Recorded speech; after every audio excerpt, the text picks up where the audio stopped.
ਸਾਥੀਓ, ਆਇਆ ਤੇ ਮੈਂ ਕੈਨੇਡਾ ਦੇ ਵਿੱਚ ਘੁੰਮਣ ਸੀਗਾ, ਪਰ ਬਹੁਤ ਸਾਰੀਆਂ ਫੋਨਸ ਕਾਲ, ਬਹੁਤ ਸਾਰੇ ਮੈਸੇजेस, ਬਹੁਤ ਸਾਰੇ ਸੱਜਣਾ ਮਿੱਤਰਾਂ ਦੇ ਫੋਨ, ਬਹੁਤ ਸਾਰੀ ਅਪਰੋਚ ਜਿਹੜੀ ਆਈ ਕਿ ਪੰਜਾਬ ਦੇ ਵਿੱਚ ਇੱਕ ਬਹੁਤ ਗੰਭੀਰ ਮਸਲਾ ਚੱਲ ਰਿਹਾ ਕਿ ਇੱਕ ਐਮਐਲਏ ਵੱਲੋਂ ਇੱਕ ਐਨਆਰਆਈ ਦੀ ਕੋਠੀ ਦੇ ਉੱਤੇ ਕਬਜ਼ਾ ਕੀਤਾ ਗਿਆ। ਸੋ ਮੇਰੇ ਕੋਲੋਂ ਜਿੱਥੇ ਵੀ ਕਿਤੇ ਕੁਝ ਗਲਤ ਹੁੰਦਾ ਜਾਂ ਜਿੱਥੇ ਕਿਤੇ ਵੀ ਲੋਕਾਂ ਨੂੰ ਲੋੜ ਮਹਿਸੂਸ ਹੁੰਦੀ ਹੈ, ਕਦੀ ਮੈਂ ਮੂੰਹ ਵਿਖਾ ਕੇ ਭੱਜਾ ਨਹੀਂ। ਮੇਰੀ ਜ਼ਿੰਦਗੀ ਦਾ ਇਹ ਮਕਸਦ ਨਹੀਂ ਹੈ ਕਿ ਨਹਾ ਲਿਆ, ਸੌਂ ਲਿਆ, ਖਾ ਲਿਆ, ਕੱਪੜੇ ਪਾ ਲਏ, ਸਾਹ ਲੈ ਲਏ ਤੇ ਇਹਦੇ 'ਚ ਹੀ ਜ਼ਿੰਦਗੀ ਹੈ। ਹਾਂ, ਜ਼ਰੂਰ ਉੱਥੇ ਕੋਸ਼ਿਸ਼ ਕਰਦਾ ਵੀ ਕਿਸੇ ਨਾ ਕਿਸੇ ਦਾ ਫਾਇਦਾ ਜ਼ਰੂਰ ਹੋਵੇ। ਜੇ ਫਾਇਦਾ ਨਹੀਂ ਤੇ ਮੇਰੇ ਗੱਲ ਕਰਨ ਦੇ ਨਾਲ ਕਿਸੇ ਦਾ ਨੁਕਸਾਨ ਵੀ ਨਾ ਹੋਵੇ। ਮੈਂ ਜਿਹੜੀਆਂ ਇਹ ਦੋ ਲੈਣਾ ਕਹਿ ਕੇ ਆਪਣੀ ਗੱਲ ਸ਼ੁਰੂ ਕਰਨ ਲੱਗਾ, ਜਿਹੜਾ ਕੋਠੀ ਵਾਲਾ ਪੰਜਾਬ 'ਚ ਮਸਲਾ ਚੱਲ ਰਿਹਾ, ਮੈਂ ਆਪਣੇ ਬਾਰੇ ਕਿਉਂ ਜ਼ਰੂਰਤ ਸਮਝੀ ਕਿ ਇੱਥੇ ਮੈਂ ਉਹਨਾਂ ਦੇ ਘਰ ਆਇਆ ਜਿਨ੍ਹਾਂ ਦੀ ਇਹ ਕੋਠੀ, ਇਹਨਾਂ ਦੇ ਮੈਸੇਜ ਤੇ ਇਹਨਾਂ ਦੇ ਮਾਤਾ ਜੀ ਜਿਹੜੇ ਬਜ਼ੁਰਗ ਨੇ ਉਹ ਪੰਜਾਬ 'ਚ ਫਿਰ ਰਹੇ ਨੇ। ਇਸ ਕਰਕੇ ਮੈਨੂੰ ਵੀ ਇਹ ਮਹਿਸੂਸ ਹੋਇਆ ਕਿ ਮੈਨੂੰ ਇਹ ਜਾ ਕੇ ਇਹਨਾਂ ਦੀ ਆਵਾਜ਼ ਜਿਹੜੀ ਉਹ ਬੁਲੰਦ ਕਰਨੀ ਚਾਹੀਦੀ ਹੈ ਕਿ ਗੁਲਾਮ ਫਰੀਦਾ ਇੱਥੇ ਸਭ ਮੁਸਾਫਰ ਨਹੀਂ। ਕੋਈ ਅੱਜ ਚੱਲਿਆ, ਕੋਈ ਕੱਲ ਚੱਲਿਆ, ਕੋਈ ਬਣ ਗਿਆ ਰੌਣਕ ਪੱਖੀਆਂ ਦੀ, ਕੋਈ ਛੋੜ ਕੇ ਸ਼ੀਸ਼ ਮਹੱਲ ਚੱਲਿਆ, ਕੋਈ ਪਲਿਆ ਨਾਜ ਤੇ ਨਖਰਿਆਂ ਵਿੱਚ, ਕੋਈ ਗਰਮ ਰੇਤ ਤੇ ਥਲ ਚੱਲਿਆ, ਕੋਈ ਭੁੱਲ ਗਿਆ ਮਕਸਦ ਆਵਣ ਦਾ, ਕੋਈ ਕਰਕੇ ਮਕਸਦ ਹੱਲ ਚੱਲਿਆ। ਗੁਲਾਮ ਫਰੀਦਾ ਇੱਥੇ ਸਭ ਮੁਸਾਫਰ, ਕੋਈ ਅੱਜ ਚੱਲਿਆ ਤੇ ਕੋਈ ਕੱਲ ਚੱਲਿਆ। ਸੋ ਮਕਸਦ ਜ਼ਿੰਦਗੀ ਦਾ ਇਹ ਹੋਣਾ ਚਾਹੀਦਾ ਕਿ ਤੁਸੀਂ ਕਿਸੇ ਦੇ ਨਾਲ ਜ਼ਿੰਦਗੀ ਦੇ ਵਿੱਚ ਮਾੜੇ ਸਮੇਂ 'ਚ ਜਾਂ ਮੁਸ਼ਕਲ ਦੇ ਵਿੱਚ ਖਲੋਵੋ। ਇਹ ਨਹੀਂ ਕਿ ਕਿਸੇ ਦੇ ਘਰ ਆਏ ਹੋ, ਮਤਲਬ ਘੁੰਮਣ ਫਿਰਨ ਆਏ ਹੋ, ਖਾ ਪੀ ਲਿਆ ਤੇ ਚਲੇ ਗਏ। ਅੱਜ ਮੈਂ ਇਹਨਾਂ ਨੂੰ ਕੱਲ ਆਪ ਫੋਨ ਕੀਤਾ, ਮੇਰੇ ਕਿਸੇ ਦੋਸਤ ਨੇ ਨੰਬਰ ਦਿੱਤਾ ਸੀਗਾ ਔਰ ਇਹਨਾਂ ਨੇ ਮੈਨੂੰ ਅੱਜ ਇੱਥੇ ਆਪਣੇ ਘਰ ਬੁਲਾਇਆ। ਔਰ ਮੈਂ ਸਾਰੇ ਪੰਜਾਬ ਵਾਲਿਆਂ ਨਾਲ, ਸਾਰੇ ਜਿੱਥੇ ਵੀ ਐਨਆਰਆਈ ਨੇ, ਜਿੱਥੇ ਵੀ ਇਹਨਾਂ ਦੇ ਹਮਦਰਦ ਲੋਕ ਨੇ ਜਿਹੜੇ ਐਨਆਰਆਈਜ਼ ਦੇ, ਉਹਨਾਂ ਨਾਲ ਸਾਰੀ ਗੱਲ ਇਹ ਸਾਂਝੀ ਕਰਨੀ ਚਾਹੁੰਦਾ ਕਿ ਇਹ ਮਸਲਾ ਸ਼ੁਰੂ ਕਿੱਥੋਂ ਹੋਇਆ। ਇਹ ਮਈ ਲਾਸਟ ਦੀ ਗੱਲ ਹੈ। ਇਹ ਸਾਰ ਪਰਮਜੀਤ ਸਿੰਘ ਢਾਲੀਵਾਲ ਨੇ, ਜਿਨ੍ਹਾਂ ਦੇ ਉੱਥੇ ਮਦਰ ਵੀ ਗਏ ਹੋਏ ਨੇ ਤੇ ਵਾਈਫ ਵੀ ਇਹਨਾਂ ਦੇ। ਇਹਨਾਂ ਦਾ ਇੱਕ ਦੋਸਤ ਆਸਟ੍ਰੇਲੀਆ ਦੇ ਵਿੱਚੋਂ ਇੰਡੀਆ ਜਿਹੜਾ ਉਹ ਘੁੰਮਣ ਗਿਆ, ਇਹਨਾਂ ਦੇ ਘਰ ਉਹਨੇ ਜਾ ਕੇ ਜਦੋਂ ਗੇੜਾ ਮਾਰਿਆ, ਇਹਨਾਂ ਨੂੰ ਮਿਲਣ ਗਿਆ ਜਾਂ ਇਹਨਾਂ ਦੇ ਮਾਤਾ ਜੀ ਦਾ ਹਾਲ ਚਾਲ ਪੁੱਛਣ ਗਿਆ, ਤਾਂ ਅੱਗੋਂ ਉਹਨੇ ਪੁੱਛਿਆ ਘਰ ਦੇ ਵਿੱਚ ਕਿ ਮਾਤਾ ਅਮਰਜੀਤ ਕੌਰ ਕਿੱਥੇ ਨੇ, ਤੇ ਅੱਗੋਂ ਕਹਿੰਦੇ ਜੀ ਇੱਥੇ ਅਮਰਜੀਤ ਕੌਰ ਨਹੀਂ, ਇੱਥੇ ਸਰਬਜੀਤ ਕੌਰ ਜਿਹੜੇ ਨੇ ਉਹ ਰਹਿੰਦੇ ਨੇ, ਉਹਨਾਂ ਦਾ ਘਰ ਹੈ। ਫਿਰ ਉਹਨੇ ਇਹਨਾਂ ਨੂੰ ਫੋਨ ਕੀਤਾ ਪਰਮਜੀਤ ਹੋਣਾ ਨੂੰ ਕਿ ਤੁਸੀਂ ਜਿਹੜਾ ਆਪਣਾ ਉਹ ਘਰ ਵੇਚ ਦਿੱਤਾ। ਇਹਨਾਂ ਕਿਹਾ ਜੀ ਅਸੀਂ ਬਿਲਕੁਲ ਨਹੀਂ ਵੇਚਿਆ। ਘਰ ਜਿਹੜਾ ਇਹਨਾਂ ਦਾ 2020 ਦੇ ਵਿੱਚ ਬੰਦ ਹੋ ਗਿਆ ਸੀਗਾ। ਬੰਦ ਇਸ ਕਰਕੇ ਕਿ ਉਦੋਂ ਕੋਵਿਡ, ਸਾਰੀ ਦੁਨੀਆ ਹੀ ਉਹਦੇ ਨਾਲ ਤਰਾਸਦੀ, ਉਸ ਦੇ ਵਿੱਚ ਸਾਰੇ ਉਸ ਪੀੜਾ ਦੇ ਵਿੱਚੋਂ ਨਿਕਲੇ ਆ। 2020 ਦੇ ਵਿੱਚ ਇਹਨਾਂ ਨੇ ਆਪਣੇ ਮਾਤਾ ਜੀ ਨੂੰ ਇੱਥੇ ਕੈਨੇਡਾ ਬੁਲਾ ਲਿਆ ਜੀ।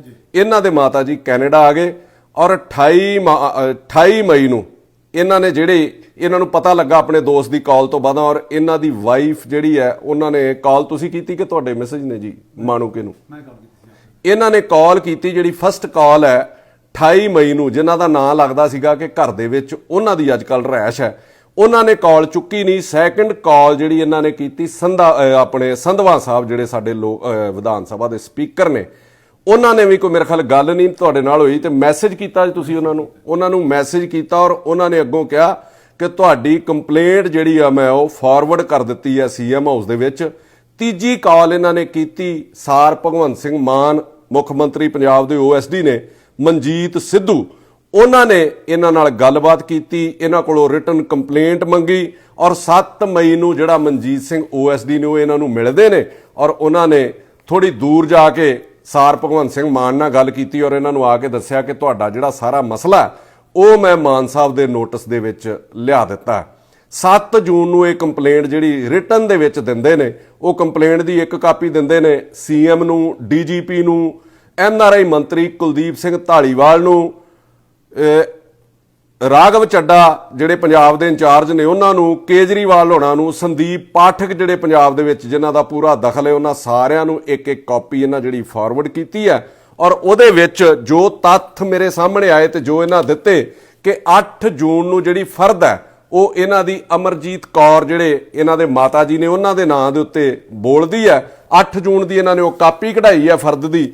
ਔਰ ਉਸ ਤੋਂ ਬਾਅਦ ਹੁਣ ਜਿਹੜੀ ਫਰਦ ਹੈ ਜਦੋਂ ਇਹ ਕੰਪਲੇਂਟ ਦੇ ਦਿੰਦੇ ਨੇ, 8 ਜੂਨ ਤੱਕ ਇਹਨਾਂ ਦੇ ਨਾਂ ਤੇ ਹੈ ਔਰ ਉਸ ਤੋਂ ਬਾਅਦ ਜਿਹੜੀ ਫਰਦ ਹੈ ਉਹ ਕਰਮ ਸਿੰਘ ਸਿੱਧੂ ਦੇ ਨਾਂ ਦੇ ਉੱਤੇ ਜਿਹੜੀ ਉਹ ਚੜ ਜਾਂਦੀ ਹੈ।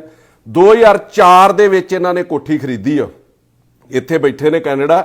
2004 ਤੁਸੀਂ ਕਿਹੜੇ ਸੰਨ ਤੋਂ ਆਏ ਹੋ ਜੀ ਇੱਥੇ? 80-81 ਤੋਂ। ਇੱਥੋਂ ਮਤਲਬ ਵੀ ਇਹ ਸਦੀ ਦਾ ਇੱਕ ਤੀਜਾ ਹਿੱਸਾ ਹੀ ਹੋ ਗਿਆ ਜਦੋਂ ਦੇ ਇੱਥੇ ਬੈਠੇ ਨੇ। 2004 ਦੇ ਵਿੱਚ ਇਹ ਕੋਠੀ ਖਰੀਦੀ ਹੈ, ਮਾਤਾ ਜੀ ਇਹਨਾਂ ਦੇ ਉੱਥੇ ਰਹਿੰਦੇ ਸੀਗੇ।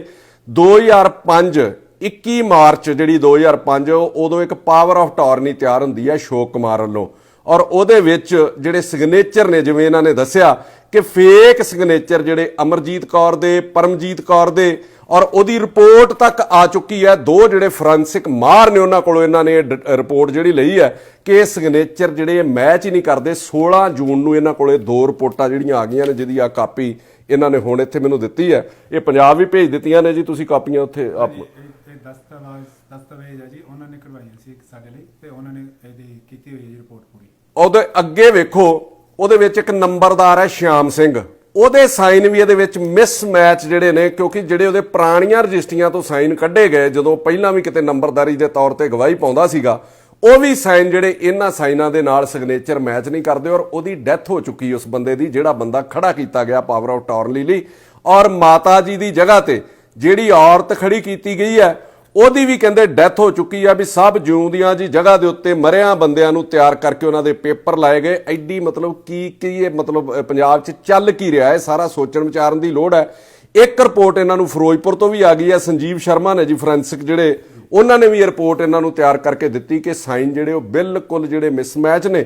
ਔਰ ਪੁਲਿਸ ਜਦੋਂ ਇਹ ਪੁੱਛਦੇ ਨੇ, ਇਹਨਾਂ ਦੇ ਵਾਈਫ ਉੱਥੇ ਨੇ, ਇਹਨਾਂ ਦੇ ਮਾਤਾ ਜੀ ਉੱਥੇ ਨੇ, ਉਹ ਬਾਰ-ਬਾਰ ਜਿਹੜੇ ਉਹ ਪੁਲਿਸ ਦੇ ਗੇੜੇ ਮਾਰ ਰਹੇ ਨੇ। ਔਰ ਅੱਜ ਰਿਪੋਰਟ ਆਊਗੀ, ਕੱਲ ਜਿਹੜੀ ਰਿਪੋਰਟ ਆਊਗੀ ਮਾਲ ਮਹਿਕਮੇ ਕੋਲੋਂ। ਮੈਂ ਪੁੱਛਣਾ ਚਾਹੁੰਦਾ ਕਿ ਐਡਾ ਹਾਈ ਪ੍ਰੋਫਾਈਲ ਜਿਹੜਾ ਉਹ ਕੇਸ ਹੋਵੇ, ਜਿਹੜਾ ਸਾਰੇ ਪੰਜਾਬ ਦੇ ਵਿੱਚ ਤੁਹਾਡੀ ਥੂ ਕਰਾ ਰਿਹਾ ਹੋਵੇ। ਮੈਂ ਮਾਨ ਸਾਹਿਬ ਤੁਹਾਨੂੰ ਵੀ ਇੱਕ ਗੱਲ ਕਹਿਣੀ ਚਾਹੁੰਦਾ, ਮੈਂ ਹਰ ਜਗ੍ਹਾ ਦੇ ਉੱਤੇ ਕਹਿੰਦਾ ਕਿ ਤੁਸੀਂ ਇਮਾਨਦਾਰ ਹੋ, ਤੁਸੀਂ ਇਮਾਨਦਾਰੀ ਨਾਲ 1.25 ਸਾਲ ਜਿਹੜਾ ਪੰਜਾਬ ਦਾ ਹੰਢਾਇਆ, ਤੁਹਾਡੇ ਉੱਤੇ ਵੀ ਇੱਥੇ ਲਾਹਣਤਾਂ ਪੈ ਰਹੀਆਂ ਨੇ। ਮੈਂ ਇੱਥੇ ਫਿਰ ਰਿਹਾ ਔਰ ਜਗ੍ਹਾ ਜਗ੍ਹਾ ਦੇ ਉੱਤੇ ਇਹ ਮਸਲਾ ਜਿਹੜਾ ਵਿਚਾਰਿਆ ਜਾ ਰਿਹਾ। ਮੈਨੂੰ ਕਈ ਲੋਕਾਂ ਨੇ ਇੱਥੇ ਖਲੋ ਕੇ ਕਹਿ ਦਿੱਤਾ ਵੀ ਤੁਸੀਂ ਇਹਦੇ ਉੱਤੇ ਕਿਉਂ ਨਹੀਂ ਬੋਲਦੇ ਐਨਆਰਆਈਜ਼ 8 ਨੂੰ ਇਹਨਾਂ ਨੂੰ ਥਾਣੇ ਦੇ ਵਿੱਚ ਬੁਲਾਇਆ ਜਾਂਦਾ ਇਸ ਕੰਪਲੇਂਟ ਬੇਸ ਦੇ ਉੱਤੇ। ਉੱਥੇ ਬੈਠੇ ਹੁੰਦੇ ਨੇ ਐਸਪੀ ਪਰਮਾਰ ਤੇ ਡੀਐਸਪੀ ਵਿਰਕ, ਉੱਥੇ ਮਾਣੂਕੇ ਮੈਡਮ ਦੇ ਹਸਬੈਂਡ ਆਉਂਦੇ ਨੇ। ਔਰ ਉਹਦੇ ਵਿੱਚ ਉੱਥੇ ਇਹਨਾਂ ਨਾਲ ਗੱਲਬਾਤ ਹੁੰਦੀ ਹੈ ਕਿ ਤੁਸੀਂ ਕੋਠੀ ਕਿੰਨੀ ਦੇਰ ਤੋਂ ਰਹਿ ਰਹੇ ਹੋ? ਕੀ ਕਹਿੰਦੇ ਜੀ 15 ਦਿਨ ਤੋਂ ਰਹਿ ਰਹੇ ਆ। 15 ਦਿਨ ਦਾ ਉੱਥੇ ਲਾਇਆ, ਕਹਿੰਦੇ 2 ਮਹੀਨੇ ਤੋਂ ਕਿਰਾਏ ਤੇ ਲਈ ਹੋਈ ਹੈ। 2 ਮਹੀਨੇ ਤੋਂ ਕਹਿੰਦੇ ਨੇ ਕਿਰਾਏ ਤੇ ਲਈ ਹੋਈ ਹੈ। ਤੇ ਕਿਰਾਏਨਾਮੇ ਦੇ ਵਿੱਚ ਮੇਰੇ ਖਿਆਲ 15 ਮਈ ਦਾ ਟਾਈਮ ਹੈ। 15 ਮਈ ਦੇ ਵਿੱਚ 15 ਦਿਨਾਂ ਚੋਂ ਕੋਠੀ ਤਿਆਰ ਵੀ ਕਿਵੇਂ ਹੋ ਗਈ, ਉਹ ਰੈਨੋਵੇਟ ਵੀ ਕਿਵੇਂ ਹੋ ਗਈ ਕਿ ਜਦੋਂ ਇੱਥੇ ਰਹਿ ਰਹੇ ਨੇ। ਸਾਰਾ ਕੁਝ ਇੱਕ ਸਾਜ਼ਿਸ਼ ਦਾ ਹਿੱਸਾ ਸੀਗਾ ਜਿਹਦੀ ਇਨਕੁਆਇਰੀ ਕਰਨੀ ਚਾਹੀਦੀ ਹੈ, ਨਾ ਕਿ ਲੋਕ ਖੱਜਲ ਹੋਣ। ਔਰ ਡੀਐਸਪੀ ਵਿਰਕ ਹੈ ਜਿਹੜਾ ਉੱਥੇ, ਉਹ ਇਹਨਾਂ ਦੇ ਮੈਸੇਜ ਨੂੰ ਕਹਿੰਦਾ ਕਿ ਤੁਸੀਂ ਕੋਠੀ ਕਿਰਾਏ ਤੇ ਦੇ ਦਿਓ। ਹੁਣ ਉਸ ਡੀਐਸਪੀ ਨੂੰ ਮੈਂ ਪੁੱਛਣਾ ਚਾਹੁੰਦਾ ਵੀ ਜੇ ਇਹ ਮਾਲਕ ਹੀ ਨਹੀਂ ਉਹ ਕੋਠੀ ਦੇ, ਤੁਸੀਂ ਇਹਨਾਂ ਨੂੰ ਮੰਨਦੇ ਹੀ ਨਹੀਂ ਇਹ ਮਾਲਕ ਨੇ, ਫਿਰ ਕਿਹੜੇ ਮਤਲਬ ਕਾਨੂੰਨ ਦੇ ਤਹਿਤ ਇਹਨਾਂ ਕੋਲੋਂ ਤੁਸੀਂ ਕੋਠੀ ਕਿਰਾਏ ਦੇ ਉੱਤੇ ਮੰਗ ਰਹੇ ਹੋ? ਫਿਰ ਅੱਗੋਂ ਇਹਨਾਂ ਨੂੰ ਮੈਸੇਜ ਦਿੱਤਾ ਜਾਂਦਾ ਕਿ ਵੇਚ ਦਿਓ। ਇੱਥੇ ਇੱਕ ਬੰਦਾ ਇਹਨਾਂ ਨੂੰ ਅਪਰੋਚ ਕਰਦਾ ਹੈ ਕਿ ਕੋਠੀ ਵੇਚ ਦਿਓ, ਤੁਸੀਂ, ਤੁਹਾਨੂੰ ਇੰਨੇ ਪੈਸੇ ਦੇ ਦਿੰਦੇ ਆ, ਜਿੰਨਾ ਮੁੱਲ ਹੈ ਉਸ ਤੋਂ ਵੱਧ ਦੇਣ ਨੂੰ ਤਿਆਰ ਹੋ ਗਏ ਕਿ ਮੈਡਮ ਦਾ ਜਿਹੜਾ ਅਕਸ ਹੈ ਉਹ ਕਿਤੇ ਸਾਫ਼ ਸੁਥਰਾ ਕਰ ਲਿਆ ਜਾਵੇ।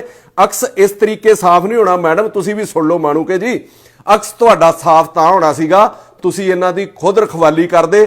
ਫਿਰ ਇਹਨਾਂ ਦੇ ਮੈਸੇਜ ਨੂੰ ਐਸਪੀ ਪਰਮਾਰ ਨੇ ਉੱਥੇ ਬੁਲਾਉਂਦੇ ਨੇ 9 ਤਰੀਕ ਨੂੰ ਜੀ, 9 ਜੂਨ ਨੂੰ। 6 ਵਜੇ ਤੱਕ ਉਹ ਇਹਨਾਂ ਨੂੰ ਮਿਲਦੇ ਹੀ ਨਹੀਂ। 6 ਵਜੇ ਉਹ ਇਹਨਾਂ ਨੂੰ ਕਾਲ ਕਰਦੇ ਨੇ ਸਾਰਾ ਦਿਨ ਬਹਿ ਕੇ। ਔਰ ਐਸਪੀ ਸਾਹਿਬ ਕਹਿੰਦੇ ਨੇ ਕਿ ਡੀਐਸਪੀ ਵਿਰਕ ਨੂੰ ਮਿਲ ਲਓ। ਆਂਦੇ ਜੀ ਉੱਥੋਂ ਤੋਂ ਨਿਆਂ ਹੀ ਨਹੀਂ ਮਿਲ ਰਿਹਾ, ਉਹ ਤੇ ਕੋਠੀ ਕਿਰਾਏ ਤੇ ਮੰਗ ਰਹੇ ਨੇ। ਉਹਨਾਂ ਕੋਲੋਂ ਅਸੀਂ ਕੁਝ ਨਹੀਂ ਮਤਲਬ ਤੁਹਾਨੂੰ ਸਿੱਧੇ ਤੌਰ ਦੇ ਉੱਤੇ ਮਿਲਣਾ ਚਾਹੁੰਦੇ ਆ, ਐਸਐਸਪੀ ਨੂੰ ਮਿਲਣਾ ਚਾਹੁੰਦੇ ਆ। ਇਹ ਗੁਰਮੀਤ ਸਿੰਘ ਖੁੱਡੀਆਂ ਮੰਤਰੀ ਨੂੰ ਮਿਲਦੇ ਨੇ, ਜਿਹੜੇ ਨਵੇਂ ਮੰਤਰੀ ਬਣੇ ਨੇ। ਉਹ ਏਡੀਜੀਪੀ ਕੋਲ ਤੋਰ ਦਿੰਦੇ ਨੇ, ਏਡੀਜੀਪੀ ਇਹਨਾਂ ਨੂੰ ਐਸਐਸਪੀ ਕੋਲ ਤੋਰ ਦਿੰਦੇ ਨੇ, ਐਸਐਸਪੀ ਅੱਗੋਂ ਇਹਨਾਂ ਨੂੰ ਐਸਪੀ ਪਰਮਾਰ ਕੋਲ ਤੋਰ ਦਿੰਦੇ ਨੇ। ਬਸ ਇਸੇ ਗੱਦੀ ਗੇੜ ਦੇ ਵਿੱਚ। ਸੋ ਇਹ ਮਸਲਾ ਸਭ ਤੋਂ ਪਹਿਲਾਂ ਖਹਿਰਾ ਸਾਹਿਬ ਨੇ ਚੁੱਕਿਆ ਜੀ। ਪਤਾ ਨਹੀਂ ਕਿੱਥੋਂ ਟਵੀਟ ਆਈ ਇਹ ਖਹਿਰਾ ਸਾਹਿਬ ਨੇ ਮੇਰੇ ਖਿਆਲ ਟਵੀਟ ਕੀਤਾ। ਔਰ ਮੇਰੀ ਸਰਕਾਰ ਨੂੰ ਇੱਕ ਅਪੀਲ ਹੈ ਕਿ ਖਹਿਰਾ ਸਾਹਿਬ ਦੇ ਨਾਲ ਤੁਹਾਡੀ ਸੁਖਪਾਲ ਖਹਿਰਾ ਨਾਲ ਜਿੰਨੀ ਮਰਜ਼ੀ ਲੱਗਦੀ ਹੋਵੇ, ਜੋ ਮਰਜ਼ੀ ਹੋਵੇ, ਜਿਹੜੀ ਗੱਲ ਫੈਕਟ ਦੇ ਉੱਤੇ ਕੋਈ ਬੰਦਾ ਚੁੱਕੇ ਉਹਦੇ ਉੱਤੇ ਵਿਚਾਰ ਜ਼ਰੂਰ ਕਰਨਾ ਚਾਹੀਦਾ। ਇਹ ਨਹੀਂ ਸੋਚ ਲੈਣਾ ਚਾਹੀਦਾ ਵੀ ਇਹ ਮਸਲਾ ਖਹਿਰੇ ਨੇ ਚੁੱਕਿਆ ਤੈਨੂੰ ਹੱਲ ਹੀ ਨਹੀਂ ਕਰਨਾ, ਉਹਦੇ ਅੱਗੇ ਆਪਾਂ ਅੜੀ ਕਰ ਲੈਣੀ ਆ। ਇਹਦੇ ਨਾਲ ਤੁਹਾਡੀ ਸਰਕਾਰ ਦਾ ਅਕਸ ਵੀ ਡਿੱਗ ਰਿਹਾ। ਇੱਥੇ ਤੱਕ ਇਹਨਾਂ ਨੂੰ ਅਪਰੋਚ ਕਰਨ ਦੀ ਜਿਹੜੀ ਉਹ ਕੋਸ਼ਿਸ਼ ਕੀਤੀ ਜਾ ਰਹੀ ਹੈ। ਔਰ ਮਤਲਬ ਇਹ ਟੱਬਰ ਤੋਂ ਅੱਡ ਹੋ ਕੇ ਬੈਠੇ ਨੇ। ਸਾਰਾ ਟੱਬਰ ਤੇ ਉੱਥੇ ਬਹਿ ਨਹੀਂ ਨਾ ਸਕਦਾ। ਇਹ ਇੱਥੇ ਕੰਮ ਕਰ ਦੇਖ ਰਹੇ ਨੇ, ਵਾਈਫ ਇਹਨਾਂ ਦੇ ਮਤਲਬ ਜਿਹੜੇ ਤੇ ਮਦਰ ਉਹਨਾਂ ਦੇ ਬਜ਼ੁਰਗ ਨੇ ਉੱਥੇ ਕੰਮ ਕਰ ਦੇਖ ਰਹੇ ਨੇ। ਹੁਣ ਜਿਹੜੀ ਮੈਂ ਮਾਣੂਕੇ ਦੀ ਪ੍ਰੈਸ ਕਾਨਫਰੰਸ ਸੁਣੀ, ਉਹ 2-3 ਦਿਨ ਤੋਂ ਬੋਲ ਰਹੇ ਆ ਪ੍ਰੈਸ ਵਾਲਿਆਂ ਨੂੰ ਸੱਦ ਕੇ। ਉਹਦੇ ਵਿੱਚ ਉਹ ਤਰਕ ਕੀ ਦਿੰਦੇ ਨੇ ਕਿ ਜਿੰਨੇ ਮੈਨੂੰ ਘਰ ਦੀ ਚਾਬੀ ਦਿੱਤੀ, ਮੈਨੂੰ ਨਹੀਂ ਪਤਾ ਉਹ ਠੀਕ ਆ ਗਲਤ ਆ, ਮੈਂ ਚਾਬੀ ਉਹਨੂੰ ਵਾਪਸ ਮੋੜ ਦਿੱਤੀ।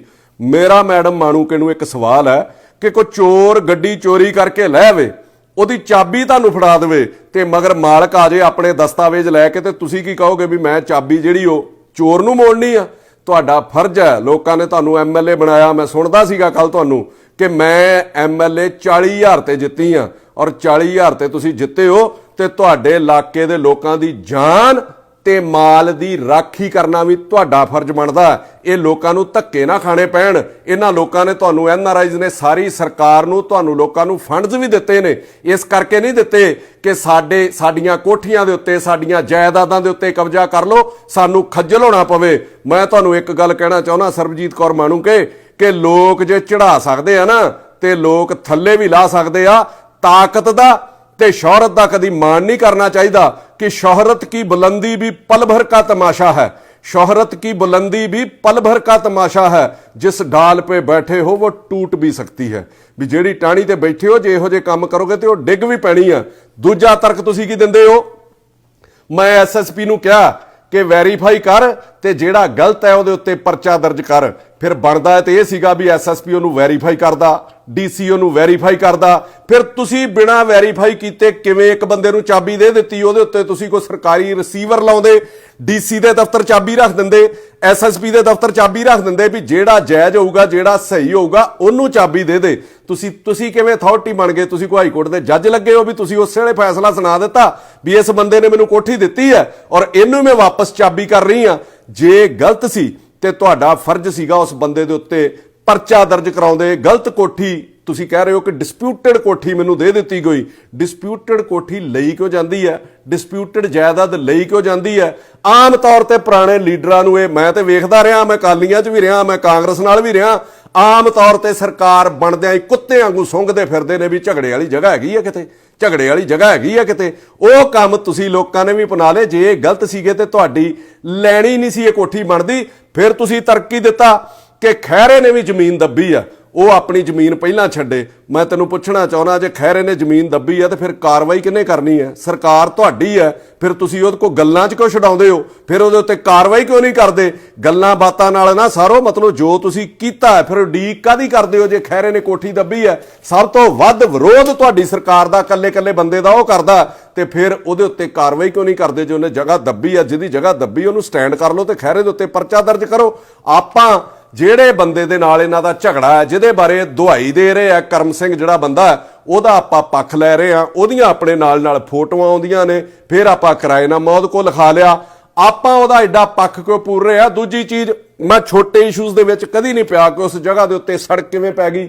MLA ਵੀ ਕਿਤੇ ਰਹਿੰਦਾ ਹੋਵੇ, ਮੈਂ ਨਾ ਕਾਉਂਸਲਰ ਨਹੀਂ ਮਾਨ, ਉਹ ਕਿਤੇ ਰਹਿੰਦਾ ਹੋਵੇ, ਉਹਦੇ ਘਰ ਦੀ ਸੜਕ ਵੀ ਪੈ ਸਕਦੀ ਆ, ਚਾਹੇ ਉਹ ਕਿਰਾਏ ਤੇ ਰਹਿੰਦਾ ਹੋਵੇ, ਚਾਹੇ ਉਹ ਕਬਜ਼ਾ ਕਰਕੇ ਰਹਿੰਦਾ ਹੋਵੇ, ਕਿਉਂਕਿ ਲੋਕ ਉਹਦੇ ਕੋਲ ਆਉਂਦੇ ਆ। ਲੋਕ ਉਹਨੂੰ ਫਿਰ ਲਾਹਨਤਾਂ ਪਾਉਣਗੇ ਵੀ ਤੇਰੀ ਤੇ ਆਪਣੀ ਸੜਕ ਨਹੀਂ ਬਣੀ, ਤੂੰ ਸਾਡਾ ਕੀ ਵਿਕਾਸ ਕਰਦਾ ਫਿਰੇਗਾ। ਸੋ ਇਹਨਾਂ ਚੀਜ਼ਾਂ ਤੇ ਉੱਤੇ ਮੈਂ ਨਹੀਂ ਜਾਂਦਾ, ਪਰ ਜਿੱਥੇ ਤੁਸੀਂ ਗਲਤ ਹੋ, ਜਿੱਥੇ ਇਹਨਾਂ ਦੀ ਮਦਦ ਹੋਣੀ ਚਾਹੀਦੀ ਹੈ, ਕੱਲਾ ਕਾਗਜ਼ ਲੈ ਕੇ ਫਿਰ ਰਹੇ ਨੇ। ਸਰਕਾਰ ਸਾਰੀ ਤੁਹਾਡੇ ਪੱਖ 'ਚ ਖੜ ਗਈ, ਸਰਕਾਰ ਤੁਹਾਡੀ ਕਰਮ ਸਿੰਘ ਸਿੱਧੂ ਦੇ ਪੱਖ 'ਚ ਖੜ ਗਈ। ਜਿਸ ਬੰਦੇ ਨੇ ਪਾਵਰ ਆਫ ਅਟਾਰਨੀ ਬਣਾਈ, ਮੈਨੂੰ ਪਤਾ ਲੱਗਾ ਕਿ ਪਹਿਲਾਂ ਵੀ ਉੱਤੇ ਬਹੁਤ ਸਾਰੇ ਕੇਸਿਸ ਜਿਹੜੇ ਚੱਲਦੇ ਨੇ 420 ਨਾ ਕੋਰਟ ਦੇ ਵਿੱਚ ਚੱਲ ਰਹੇ ਨੇ ਜਾਂ ਪੁਲਿਸ ਥਾਣੇ ਦੇ ਵਿੱਚ ਨੇ, ਉਸ ਬੰਦੇ ਕੋਲੋਂ ਤੁਸੀਂ ਕੋਠੀ ਲਈ ਔਰ ਵਰਤ ਕੀ ਰਹੇ ਹੋ? ਨਾ ਕਿਹਦਾ ਵਰਤ ਰਹੇ ਹੋ ਕਿ ਦਲਿਤ ਸਮਾਜ ਕਰਕੇ ਮੈਨੂੰ ਜਿਹੜਾ ਇਹ ਧੱਕਾ ਮੇਰੇ ਨਾਲ ਹੋ ਰਿਹਾ, ਦਲਿਤਾਂ ਨੂੰ ਬਰਦਾਸ਼ਤ ਨਹੀਂ ਕਰਦੇ ਅਸੀਂ। ਮੈਂ ਤਾਂ ਕਦੀ ਕੋਈ ਫਰਕ ਨਹੀਂ ਸਮਝਦਾ ਵੀ ਦਲਿਤ ਕੌਣ ਹੈ, ਜੱਟ ਕੌਣ ਹੈ, ਰੋੜਾ ਕੌਣ ਹੈ। ਇਹਦੇ ਵਿੱਚ ਦਲਿਤ ਸਮਾਜ ਕਿੱਥੋਂ ਆ ਗਿਆ? ਮੈਂ ਤੁਹਾਨੂੰ ਇੱਕ ਸਵਾਲ ਕਰਦਾ ਮਾਣੂਕੇ ਜੀ, ਕਿ ਦਲਿਤ ਸਮਾਜ ਲਈ ਪਿਛਲੇ 5 ਸਾਲ ਵੀ ਤੁਸੀਂ ਮੰਤਰੀ MLA ਰਹੇ ਹੋ, 1.25 ਸਾਲ ਤੋਂ ਤੁਹਾਡੀ ਸਰਕਾਰ ਹੈ। ਕਿੰਨੀ ਕੁ ਦਲਿਤਾਂ ਲਈ ਤੁਸੀਂ ਆਵਾਜ਼ ਬੁਲੰਦ ਕੀਤੀ ਹੈ, ਸਿਵਾਏ ਆਪਣੀ ਕੁਰਸੀ ਹਾਸਲ ਕਰਨ ਤੋਂ, ਸਿਵਾਏ ਦਲਿਤਾਂ ਦੇ ਨਾਂ ਦੇ ਉੱਤੇ ਮੰਤਰੀ ਬਣਨ ਤੋਂ? ਦਲਿਤਾਂ ਦਾ ਸਿਰਫ ਨਾਂ ਵਰਤਿਆ ਜਾਂਦਾ ਆਪਣੇ ਪਾਪ ਲੁਕਾਉਣ ਲਈ। ਜਿੱਥੇ ਤੁਸੀਂ ਕਿਤੇ ਫਸ ਜਾਂਦੇ ਹੋ, ਫਿਰ ਆਪਣੇ ਜਾਤ ਦਾ, ਧਰਮ ਦਾ ਸਾਰਿਆਂ ਕੋਲੇ, ਮਤਲਬ ਜੇ ਕਿਤੇ ਕੋਈ ਸਿੱਖ ਹੈ, ਜੇ ਕੋਈ ਹਿੰਦੂ ਹੈ, ਫਿਰ ਆਪੋ ਆਪਣੀ ਜਿਹੜੀ ਧਰਮ ਦੀ ਉਹ ਆੜ ਲੈਣੀ ਸ਼ੁਰੂ ਕਰ ਦਿੰਦਾ। ਅੱਗੋਂ ਪਿੱਛੋਂ ਆਪਾਂ ਆਪਣੇ ਧਰਮ ਲਈ, ਆਪਣੀ ਜਾਤ ਪਾਤ ਲਈ ਕੁਝ ਨਹੀਂ ਕਰਦੇ, ਸਿਰਫ ਆਪਣੇ ਪਾਪ ਲੁਕਾਉਣ ਲਈ। ਤੇ ਪਾਪ ਲੁਕਾਉਣ ਤੋਂ ਬਾਅਦ ਜਦੋਂ ਮਸਲਾ ਹੱਲ ਹੋ ਜਾਂਦਾ, ਫਿਰ ਅਗਲਾ ਪਾਪ ਕਰਨ ਲਈ ਤੁਰ ਪੈਂਦੇ ਆ। ਤੁਹਾਡੇ ਤੇ ਕਿਸੇ ਨੇ ਬੜਾ ਵਧੀਆ ਲਿਖਿਆ ਕਿ ਕਿਤਨੀ ਅਜੀਬ ਹੈ ਗੁਨਾਹੋਂ ਕੀ ਜੁਸਤਜੂ ਇਕਬਾਲ, कितनी अजीब है गुनाहों की जुस्तजू इकबाल, नमाज भी जल्दी में पढ़ते हैं फिर से गुनाह करने के लिए। अज तुसी इहदी आड़ लै रहे हो, फिर बाजोगे, फिर तुसी सौं खाओ भी दलितां लई कुछ करोगे, अपने समाज लई कुछ करोगे। तुसी कब्जा कीता जां नहीं कीता, एक सियाणे पॉलिटिशियन के तौर पर तुहाडा फर्ज पता की बनता सीगा कि आप पहल कदमी करके ਜਿਹਦਾ ਤੁਹਾਡੇ ਉੱਤੇ ਦੋਸ਼ ਲੱਗ ਗਿਆ, ਇਹ ਮਸਲਾ ਤੁਹਾਨੂੰ ਖੁਦ ਅੱਗੇ ਆ ਕੇ ਹੱਲ ਕਰਾਉਣਾ ਚਾਹੀਦਾ ਸੀਗਾ। ਔਰ ਲੋਕਾਂ ਦੇ ਵਿੱਚ ਵੀ ਤੁਹਾਡੇ ਨੰਬਰ ਬਣਦੇ, ਔਰ ਸ਼ਾਇਦ ਤੁਹਾਡੀ ਸਰਕਾਰ ਦੇ ਵਿੱਚ ਵੀ ਤੁਹਾਡੇ ਨੰਬਰ ਬਣਦੇ। ਜਿਹੜਾ ਤੁਸੀਂ ਗੱਡੀਆਂ ਜਾਂਦੇ ਜਾਂਦੇ ਰਹਿ ਗਏ, ਜਿਹੜੀ ਗੱਡੀ ਚੜ੍ਹ ਨਹੀਂ ਸਕੇ ਮੰਤਰੀ ਵਾਲੀ, ਸ਼ਾਇਦ ਉਹ ਤੁਹਾਨੂੰ ਮੰਤਰੀ ਦੀ ਕੁਰਸੀ ਜਿਹੜੀ ਉਹ ਵਾਪਸ ਮਿਲ ਜਾਂਦੀ। ਇਮੋਸ਼ਨਲ ਸਟੇਟਮੈਂਟ ਤੁਸੀਂ ਦੇ ਰਹੇ ਹੋ ਕਿ ਮੇਰੇ ਬੱਚਿਆਂ ਨੂੰ ਅਟੈਕ ਕੀਤਾ ਜਾ ਰਿਹਾ। ਮੈਂ ਪੁੱਛਣਾ ਚਾਹੁੰਦਾ, ਮੈਂ ਵੀ ਸਾਰਾ ਦਿਨ ਆ ਦੇਖਦਾ ਫੇਸਬੁੱਕ, ਸੋਸ਼ਲ ਮੀਡੀਆ, ਲੋਕ ਮੈਨੂੰ ਦੱਸਦੇ ਨੇ ਕਿੱਥੇ ਤੁਹਾਡੇ ਕਿਸੇ ਬੱਚੇ ਦਾ ਕਿਸੇ ਨੇ ਨਾਂ ਲਿਆ। ਹਾਂ, ਜੇ ਤੁਸੀਂ ਇਸ ਪ੍ਰੋਫੈਸ਼ਨ 'ਚ ਹੋ, ਤੁਸੀਂ ਕੋਈ ਸੋਸ਼ਲ ਵਰਕਰ ਹੋ, ਤੁਸੀਂ ਕੋਈ ਪੋਲੀਟੀਸ਼ੀਅਨ ਹੋ, ਤੁਸੀਂ ਕੋਈ ਅਫਸਰ ਹੋ, ਤੁਸੀਂ ਕਿਤੇ ਵੀ ਸਮਾਜ ਸੇਵਾ ਦੇ ਨਾਲ ਜੁੜੇ ਹੋ, ਸੋਸ਼ਲ ਵਰਕ ਦੇ ਨਾਲ ਜੁੜੇ ਹੋ, ਤੇ ਇਹਨਾਂ ਚੀਜ਼ਾਂ ਲਈ ਤੁਹਾਨੂੰ ਤਿਆਰ ਰਹਿਣਾ ਚਾਹੀਦਾ ਕਿ ਮੇਰੇ ਉੱਤੇ ਕੋਈ ਬਲੇਮ ਵੀ ਲੱਗ ਸਕਦਾ। ਆਪਣੇ ਬੱਚਿਆਂ ਨੂੰ ਵੀ ਮਾਨਸਿਕ ਤੌਰ ਦੇ ਉੱਤੇ ਤਿਆਰ ਰੱਖਣਾ ਚਾਹੀਦਾ ਕਿ ਕਿਤੇ ਜੇ ਸਹੀ ਆ ਤੇ ਕਿਤੇ ਕੋਈ ਗਲਤ ਦੋਸ਼ ਵੀ ਲੱਗ ਸਕਦੇ ਆ। ਸਾਡੇ ਬੱਚਿਆਂ ਬਾਰੇ ਵੀ ਲੋਕ ਬੜਾ ਕੁਝ ਮਾੜਾ ਚੰਗਾ ਬੋਲ ਦਿੰਦੇ ਆ, ਬੜਾ ਕੁਝ ਲਿਖ ਦਿੰਦੇ ਆ, ਤੇ ਕੀ ਸਮਾਜ ਲਈ ਬੋਲਣੋਂ ਹਟ ਜਾਈਏ, ਕੀ ਸਮਾਜ ਦੀ ਬਾਂਹ ਫੜਨੋਂ ਹਟ ਜਾਈਏ। ਸੋ ਇਹ ਗੱਲਾਂ ਮੈਂ ਤੁਹਾਨੂੰ ਤੁਹਾਡੀਆਂ ਗੱਲਾਂ ਦੇ ਜਵਾਬ ਦਿੱਤੇ ਆ। ਤੇਰਾ ਫਰਜ਼ ਬਣਦਾ ਐਮਐਲਏ ਦਾ ਕਿ ਇਹਨਾਂ ਲੋਕਾਂ ਦੇ ਜਾਨ ਮਾਲ ਦੀ ਰਾਖੀ ਕਰ।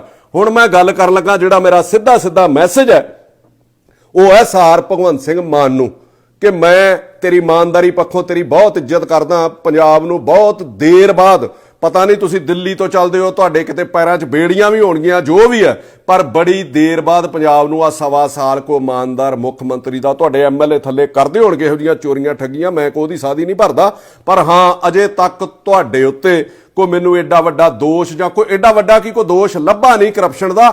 ਮੈਂ ਤੁਹਾਨੂੰ ਇਹ ਕਹਿਣਾ ਚਾਹੁੰਦਾ ਕਿ ਆਪਾਂ ਪਹਿਲਾਂ ਸਟੇਟਮੈਂਟ ਦਿੱਤੀਆਂ ਨੇ ਮਾਨ ਸਾਹਿਬ ਕਿ ਗੋਰੇ ਪੰਜਾਬ 'ਚ ਆ ਕੇ ਨੌਕਰੀ ਕਰਨਗੇ, ਅੰਗਰੇਜ਼ ਲੋਕ ਪੰਜਾਬ 'ਚ ਆ ਕੇ ਕੰਮ ਕਰਨਗੇ, ਮੈਂ ਪੰਜਾਬ ਨੂੰ ਇਹੋ ਜਿਹਾ ਬਣਾ ਦਊਂਗਾ। ਇੱਥੇ ਤੇ ਪੰਜਾਬੀ ਆਉਣ ਨੂੰ ਤਿਆਰ ਨਹੀਂ। ਜਿਹੜੇ ਪੰਜਾਬੀ ਇੱਥੇ ਰਹਿੰਦੇ ਨੇ ਉਹ ਵੀ ਭੱਜਣ ਨੂੰ ਤਿਆਰ ਨੇ ਲਾ ਐਂਡ ਆਰਡਰ ਕਰਕੇ। ਮਤਲਬ ਇੱਥੇ ਕੰਮ ਕਰ ਕਿਹੜੀ ਇੰਡਸਟਰੀ ਆਪਣੇ ਲੱਗ ਰਹੀ ਹੈ? ਕੁਝ ਵੀ ਨਹੀਂ ਲੱਗ ਰਿਹਾ। ਗੋਰੇ ਕਿਵੇਂ ਲੈ ਕੇ ਆ ਰਹੇ ਹੋ ਜਦੋਂ ਕਿ ਪੰਜਾਬੀਆਂ ਦੀਆਂ ਜਾਇਦਾਦਾਂ ਜਿਹੜੇ ਬਾਹਰ ਬੈਠੇ ਨੇ, ਸਰਕਾਰ ਨੂੰ ਉਹਨਾਂ ਜਾਇਦਾਦਾਂ ਦੀ ਚੌਕੀਦਾਰੀ ਕਰਨੀ ਚਾਹੀਦੀ ਹੈ ਕਿ ਬੰਦੇ ਆਪਣੀ ਰੋਜੀ ਰੋਟੀ ਕਮਾਉਣ ਲਈ ਗਏ, ਇੱਥੇ ਵੀ ਉਹਨਾਂ ਆਪਣੇ ਪੈਰ ਨਹੀਂ ਛੱਡੇ। ਔਰ ਇਹਨਾਂ ਲੋਕਾਂ ਦੀ ਜਾਇਦਾਦ ਦੀ ਰਾਖੀ ਦਾ ਸਾਡਾ ਫਰਜ਼ ਹੈ। ਇਹੋ ਲੋਕ ਸੁਰੱਖਿਅਤ ਨਹੀਂ ਹੈਗੇ, ਇਹਨਾਂ ਦੀਆਂ ਜਾਇਦਾਦਾਂ ਸੁਰੱਖਿਅਤ ਨਹੀਂ ਹੈਗੀਆਂ, ਤੇ ਗੋਰੇ ਤੇ ਕਿਤੇ ਇੱਧਰ ਮੂੰਹ ਹੀ ਨਹੀਂ ਕਰ ਸਕਦੇ। ਜੋ ਮੈਂ ਗੋਰਿਆਂ ਦਾ ਹਾਲ ਵੇਖਦਾ, ਜਿੱਡੇ ਉਹ ਡਿਸਪਲਿਨ 'ਚ ਰਹਿੰਦੇ ਨੇ ਤੇ ਜਿੱਡੀ ਉਹ ਇਮਾਨਦਾਰੀ ਨਾਲ ਕੰਮ ਕਰਦੇ ਨੇ। ਮੈਂ ਸਵੇਰੇ ਕਿਸੇ ਨਾਲ ਗੱਲ ਕਰਦਾ ਸੀਗਾ ਪੰਜਾਬ, ਮੇਰੇ ਪੱਤਰਕਾਰ ਨੇ ਦੋਸਤ, ਮੈਂ ਸਾਰੀ ਡਿਟੇਲ ਲੈ ਰਿਹਾ ਸੀਗਾ ਇਹਦੀ, ਔਰ ਉਹਨਾਂ ਨੇ ਮੈਨੂੰ ਇੱਕ ਗੱਲ ਦੱਸੀ ਕਿ ਮੇਰਾ ਇੱਕ ਦੋਸਤ ਹੈ ਇੰਗਲੈਂਡ ਦੇ ਵਿੱਚ, ਉਹ ਕਹਿੰਦਾ ਸੀਗਾ ਕਿ ਮੈਂ ਮੁਹਾਲੀ ਦੇ ਵਿੱਚ ਇੱਕ ਫਲੈਟ ਲੈਣਾ, ਕਿ ਮੈਂ ਕਦੀ ਪੰਜਾਬ ਆ ਗਿਆ, ਫਲੈਟ ਮਿਲ ਜਾਂਦੇ ਨੇ, ਮੈਂ ਵਧੀਆ ਇੱਥੇ ਰਿਹਾ ਕਰੂੰਗਾ। ਜਦੋਂ ਦਾ ਇਹ ਮਸਲਾ ਉੱਠਿਆ, ਉਹ ਕੰਨਾਂ ਨੂੰ ਹੱਥ ਹੀ ਲਾ ਗਿਆ ਵੀ ਮੇਰਾ ਜੋ ਕੁਝ ਹੈਗਾ ਮੈਂ ਉਹ ਵੀ ਵੇਚ ਕੇ ਬਾਹਰ ਹੀ ਕੁਝ ਲੈ ਲੈਣਾ, ਮੈਂ ਇੱਥੇ ਨਹੀਂ ਰਹਿਣਾ। ਇਹ ਸੱਚਾਈ ਆ, ਮੈਂ ਝੂਠ ਕਦੀ ਜ਼ਿੰਦਗੀ 'ਚ ਨਹੀਂ ਬੋਲਦਾ। ਜੋ ਸਾਹਮਣੇ ਆ ਰਹੇ ਨੇ ਫੈਕਟ, ਮੈਂ ਉਹ ਤੁਹਾਡੇ ਸਾਹਮਣੇ ਰੱਖ ਰਿਹਾ। ਮਾਨ ਸਾਹਿਬ, ਬਾਹਰ ਮੈਂ ਫਿਰ ਰਿਹਾ, ਲੋਕ ਲਾਹਣਤਾਂ ਪਾ ਰਹੇ ਨੇ ਇਸ ਕੋਠੀ ਵਾਲੇ ਮਸਲੇ ਦੇ ਉੱਤੇ ਵੀ ਐਡਾ ਵੱਡਾ ਮਸਲਾ।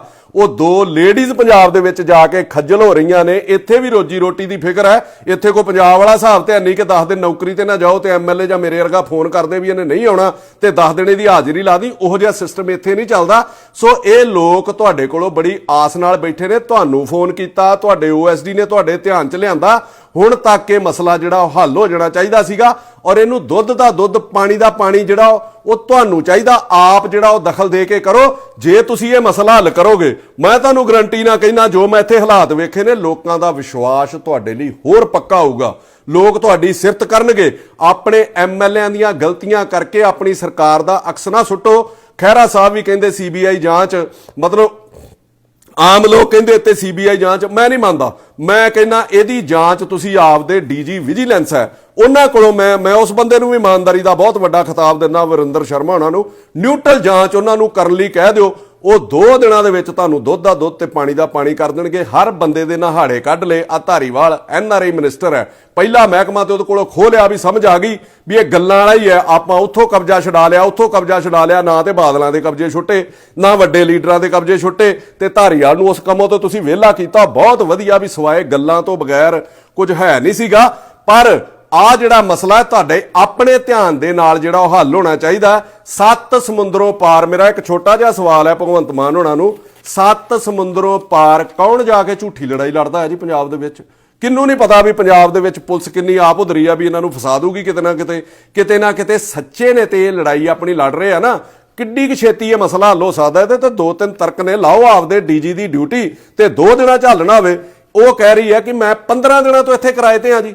ਹਾਂਜੀ, 15-20 ਤੁਸੀਂ ਫੋਨ ਲੋਕੇਸ਼ਨ ਕਢਾ ਲਓ ਇਨਵੈਸਟੀਗੇਸ਼ਨ ਦੇ ਵਿੱਚ ਕਿ ਉਹਦੇ ਘਰ ਵਾਲੇ ਦੀ ਕਿੰਨੀ ਦੇਰ ਤੋਂ ਇਸ ਕੋਠੀ ਦੇ ਵਿੱਚ ਲੋਕੇਸ਼ਨ ਆ ਰਹੀ ਹੈ, ਉਹ ਬੀਬੀ ਦੀ ਇਸ ਕੋਠੀ ਦੇ ਵਿੱਚ ਕਿੰਨੀ ਦੇਰ ਤੋਂ ਲੋਕੇਸ਼ਨ ਆ ਰਹੀ ਹੈ, ਔਰ ਤੁਸੀਂ ਉਹਦਾ ਜਿਹੜਾ ਸਟਾਫ ਹੈ ਉਹਦੀ ਕਿੰਨੀ ਦੇਰ ਤੋਂ ਜਿਹੜੀ ਇੱਥੇ ਲੋਕੇਸ਼ਨ ਆ ਰਹੀ ਹੈ, ਤੇ ਦੁੱਧ ਦਾ ਦੁੱਧ ਪਾਣੀ ਦਾ ਪਾਣੀ ਹੋ ਜਾਣਾ ਵੀ ਉਹ ਬੀਬੀ ਕਿੰਨੀ ਦੇਰ ਤੋਂ ਰਹਿ ਰਹੀ ਹੈ। ਸੋ ਸੱਦੇ ਆਪਾਂ ਗੋਰਿਆਂ ਨੂੰ ਦਿੰਨੇ ਆ, ਪਰ ਇਹਨਾਂ ਲੋਕਾਂ ਦੀ ਬਾਂਹ ਹੀ ਫੜ ਲਈਏ ਜਿਹੜੇ ਇੱਥੇ ਗੋਰਿਆਂ ਕੋਲ ਆ ਕੇ ਆਪਣਾ ਕੰਮਕਾਰ ਕਰਦੇ ਨੇ। ਗੋਰੇ ਬਾਅਦ ਚੋਂ ਆਉਂਦੇ ਰਹਿਣਗੇ, ਪਹਿਲਾਂ ਆਪਾਂ ਇਹਨਾਂ ਦੀ ਬਾਂਹ ਤੇ ਫੜੀਏ। ਸੋ ਮੈਂ ਤੁਹਾਨੂੰ ਕਹੂੰਗਾ ਕਿ ਬੇਹਿਸਾਬ ਹਸਰ ਤੇ ਨਾ ਪਾਲੀਏ, ਬੇਹਿਸਾਬ ਹਸਰ ਤੇ ਨਾ ਪਾਲੀਏ, ਜੋ ਮਿਲਾ ਹੈ ਉसी को ਸੰਭਾਲੀਏ। ਆਪਾਂ ਇਹਨਾਂ ਲੋਕਾਂ ਨੂੰ ਤੇ ਸੰਭਾਲ ਲਈਏ।